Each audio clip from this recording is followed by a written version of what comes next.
안녕하세요 여러분, 성공합시다.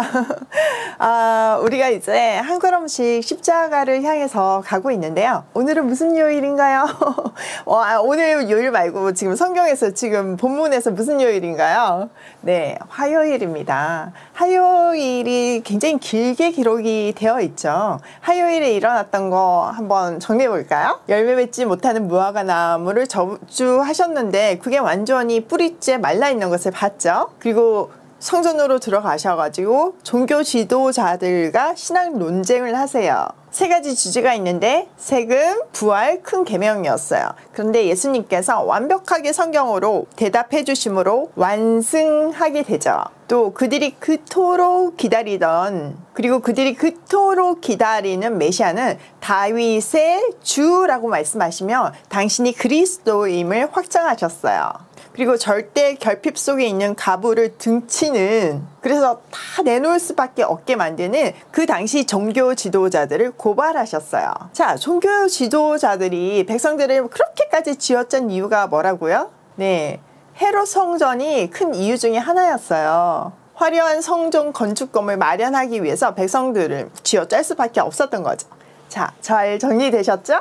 자, 오늘 본문에서는 이제 강도의 소굴이 되어 있고 착복의 근원이 되어버린 성전을 보며 예수님과 제자들의 대화로 이어져요. 소묵시록으로 불릴 수 있을 만큼 세상 끝날에 대한 요약본이에요. 자, 한번 들어가서 보도록 할게요. 1절, 예수께서 성전에서 나가실 때 제자 중 하나가 이르시되 선생님이여 보소서 이 돌들이 어떠하며 이 건물들이 어떠하나이까. 자, 예수님이 이제 성전에서 나가세요.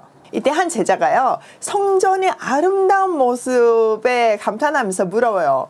이 돌들 좀 보세요. 이 건물들 진짜 굉장하지 않나요? 이렇게 질문해요. 자, 이 성전은 건축광이었던 헤롯이 이스라엘 백성들의 민심을 얻고자 예루살렘 전체 총 면적의 4분의 1 규모로 정말 대단하게 지어지고 있었어요. 그리고 역사적인 문헌들을 보면 하얀 대리석으로 만들어졌대요. 그러니까 이 건물은요, 겉으로 보기에는 정말 감탄스럽게 아름다울 수밖에 없었던 거죠. 게다가 지금 제자들은 아직도 십자가 사건을 잘 이해하지 못하잖아요. 그러니까 조금만 있으면 예수님이 왕이 되시고 자기들이 이 멋진 성전에 실세가 되어가지고 활동을 할 생각을 하니까 정말 이 성전이 더 사랑스럽고 더 아름다워 보였던 거예요.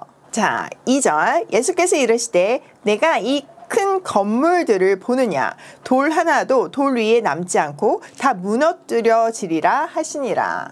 그러나 예수님은요, 큰 건물이라고 표현하시며 이것이 완전히 파괴될 것이라는 것을 말씀하세요. 실제로 AD 70년경에 로마의 디도 장군에 의해서 예루살렘은 완전히 파괴되었어요. 예루살렘 파괴는 사실 하나님의 심판의 의미였어요. 그러니까 이 제자들은 지금 엄청나게 충격을 받을 수밖에 없는 거죠.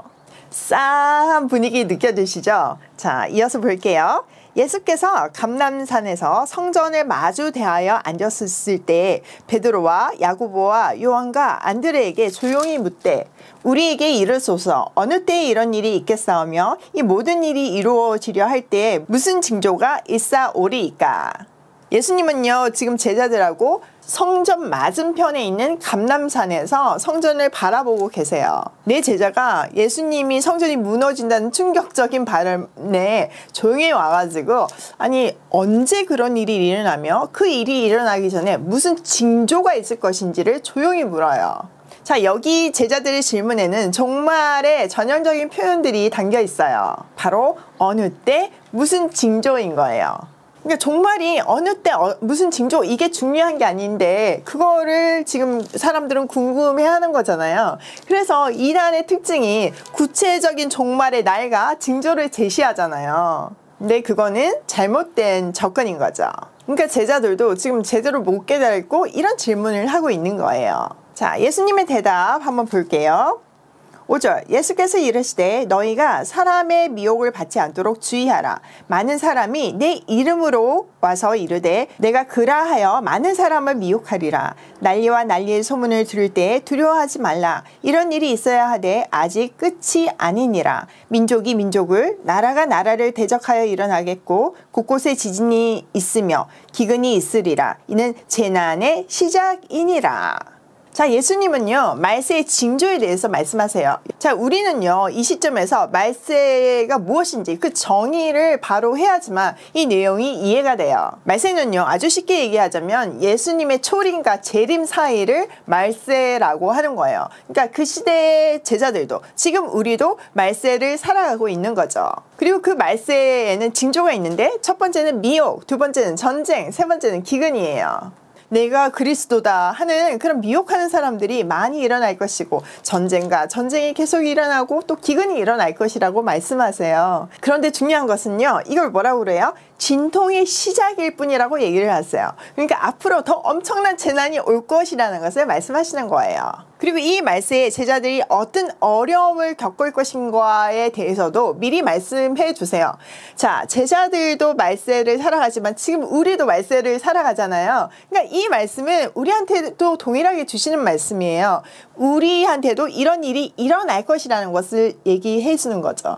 자, 우리 얘기니까 한번 들어봐요. 너희는 스스로 조심하라. 사람들이 너희를 공회에 넘겨주겠고 너희를 해당에서 매질하겠으며 나로 말미암아 너희가 권력자들과 임금들 앞에 서리니 이는 그들에게 증거가 되려 함이라.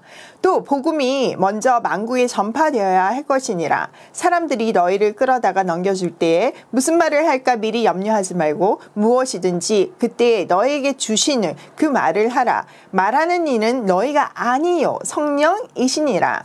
형제가 형제를 아버지가 자식을 죽는 데에 내주며 자식들이 부모를 대적하여 죽게 하리라. 또 너희가 내 이름으로 말미암아 모든 사람에게 미움을 받을 것이나 끝까지 견디는 자는 구원을 받으리라. 아멘. 자, 법정에 넘겨지고 해당에서 매를 받고 총독과 임금 앞에서 예수님을 증거하게 될 것이라고 말해요. 또 고난이 심각하게 있을 것이래요. 자, 이거는 1차적으로 사도행전에 다 나오는 얘기잖아요. 그리고 지금까지 계속되는 이야기예요. 그런데 거기서 멈추는 것이 아니라 그럼에도 불구하고 흔들리거나 동요하지 않고 복음이 땅끝까지 전해지는 데까지 모든 민족에게 전파되어야 한다고 말씀하세요. 이런 과정 가운데서 사람들이 끌고 가서 넘겨주는 일이 생기는데 그때 무슨 말을 할지 걱정하지 말라고 하세요. 무엇이든지 그 시각에 말해야 될 것을 성령께서 알려주신다는 거죠. 내 말이 아니라 내 안에 성령께서 주시는 그 말대로 하면 말하는 것은 우리가 아니요 우리 안에 내주하시는 성령이라는 거죠. 지시해 주는 대로 우리는 말만 하면 된다는 거예요. 또 형제가 형제를 넘겨주고 아버지가 자식을 넘겨주고 자식이 부모를 넘겨주고 이런 관계 단절이 일어난대요. 이런 끔찍한 일들이 일어나고 주님의 이름 때문에 모든 사람에게 미움을 받게 된대요. 그렇다 할지라도 끝까지 견디는 사람은 구원을 받게 될 것이라고 말씀해주고 계세요. 우리에게 끝까지 견디라는 말은 그 고통과 고난이 클 것이라는 것을 말씀해주고 계시는 거예요. 근데 그게 고통과 고난에서 끝나면 너무 슬프죠. 그 과정을 통해서 우리를 그리스도의 장성한 분량까지 성숙하게 만들어 주신다는 거예요. 그게 한 끝이에요. 예수님이 미리 말씀해 주시는 것 같이 우리는 진짜 말세를 살아가면서 고통을 받을 수밖에 없고 고난을 받을 수밖에 없어요. 미혹함, 전쟁, 기근, 억울함, 깨어지는 수많은 관계들 우리는 그 모든 것을 통해서 성숙해지는 거예요. 그냥 흙 덩어리든 우리가 아름답게 조각되어서 하나님의 걸작품이 되는 거예요. 인생을 살아가면서 수많은 스토리들이 만들어지고 성숙해져 가는 거예요. 그런데요, 주 안에 있으면요, 그 아픔 스토리가 상처 리스트가 되는 게 아니라 성숙 리스트가 되는 거예요. 왜 그렇게 우리를 다듬으실까요? 왜 그렇게 성숙하게 만드실까요? 바로 모든 민족에게 복음을 전하게 하기 위함이에요.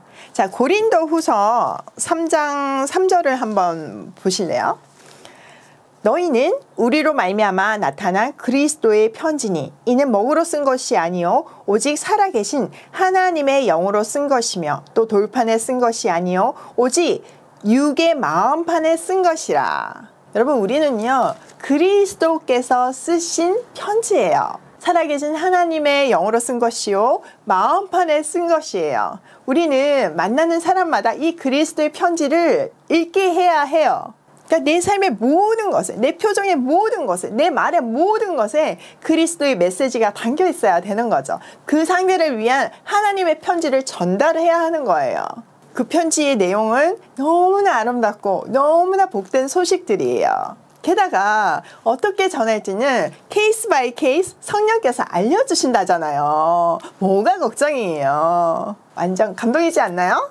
자, 오늘 말씀을 한번 다시 정리해 보면요. 말세를 사는 우리는 반드시 미혹, 전쟁, 기근 속에서 살아가요.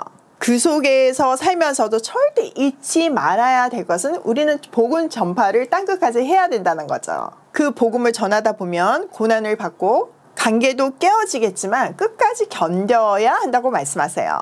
근데 우리는 반드시 할 수 있어요. 왜냐하면은 살아계신 하나님께서 동행하시면서 때에 따라 구체적인 방법과 말을 알려주시기 때문이죠.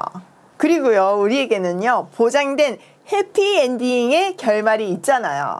주님 다시 오실 때 우리의 모든 상처와 눈물을 닦아주시고 죄 대신 화관을 씌워주시며 주님의 신부로 맞아주실 거잖아요. 우리는 이미 이 땅에 태어났어요. 주님이 제시하는 방법을 택하지 않아도 우리는 인생을 살아갈 수밖에 없어요. 근데 그 인생이 소망 없는 말세를 살아야 된다는 게 함정이죠. 세상은요 과학기술이 발달됨으로 해서 편리해지고 좋아진다고 얘기하지만요 절대로 좋아지지 않아요. 점점점 종말을 향해서 망가지고 있어요. 그게 기독교적인 종말관이에요. 뭐 기독교뿐만 아니라 연력학 제2법칙 혹시 기억나시나요? 네, 시간이 지나면 모든 것이 낡아지고 쇠퇴해져 간다는 법칙이잖아요. 뭐 예를 들어서 우리를 생각하시면 돼요. 우리는 점점 외모가 늙어가잖아요. 그게 연력학 제2법칙이거든요. 그런데 그리스도의 편지가 되는 인생은요 겉은 늙어갈지 모르지만 내면은 점점 아름다워지는 거예요. 그리고 외모도요 그냥 외형적인 아름다움을 넘은 아름다움과 따스함으로 사람들에게 호감을 주고 또 그 사람들에게 사랑을 전달할 수 있는 거예요. 이왕 죽는 거, 이왕 늙는 거 아름답게 살고 싶지 않으세요? 사람을 살리는 그리스도의 편지로 살고 싶지 않으세요? 저는 아무리 생각해도요 주님 안에서 주님의 그리스도의 편지로 세상을 살리면서 사는 것이 가장 복되고 최고의 선택인 것 같아요. 오늘도 주신 새날을 마지막 날처럼 정성껏 살며 그리스도의 편지를 전달하는 발걸음으로 고고싱해요.